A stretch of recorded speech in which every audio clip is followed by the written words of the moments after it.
হায় সর্বনাশ, বাটুল মাইরা আমাকে সব কলসি ভাঙা ফেলাইলো। এখন কি হইব জমা কও তো? কে রে? কে লুকায় লুকায় বাটুল মারুস? সাহস থাকলে সামনে আয়। এই যে আমি মারছি।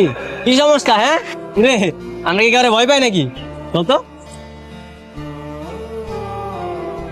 আরে বাবু না তো কি করবো? হ্যাঁ, তোমার দাদিরে কইলাম যে রস খামো, তোমার দাদি আঙ্গরে কি কইছে শুনবা? কই রস নাকি বেচলে নাকি টাকা পাইবো। আরে আঙ্গ এলাকার গাছের রস, আঙ্গ কি অধিকার আছে না খাওয়ার? তাই বলে তোমরা আঙ্গ হাড়ি ভেঙে দিবা? এই তোমরা জানো এখানে 800 টাকার রস আছিল, দিলা তো বাটুল ফেলা সব নষ্ট কইরা। এখন তোমরা নষ্ট করছো, তোমরা টাকা দাও। কোনো টাকা পয়সা দিব না, কি করবা? কি করবো? তুই খালি হাতে আইছিস কেন? তোর না কইলাম রসের ইডালি হইবে, ওই যে চেয়ারম্যান সাহেবের বাড়িতে দিতে হইব। রস কই? তোমার রস চেয়ারম্যান চাচার বজ্জাত পোলায় সব নষ্ট করে দিছে। কার সালে কি কয়? বেদ্য মাইয়া। তো বজ্জাত কমলো তো কি করব? আসার সময় বাটুল মেরে আমার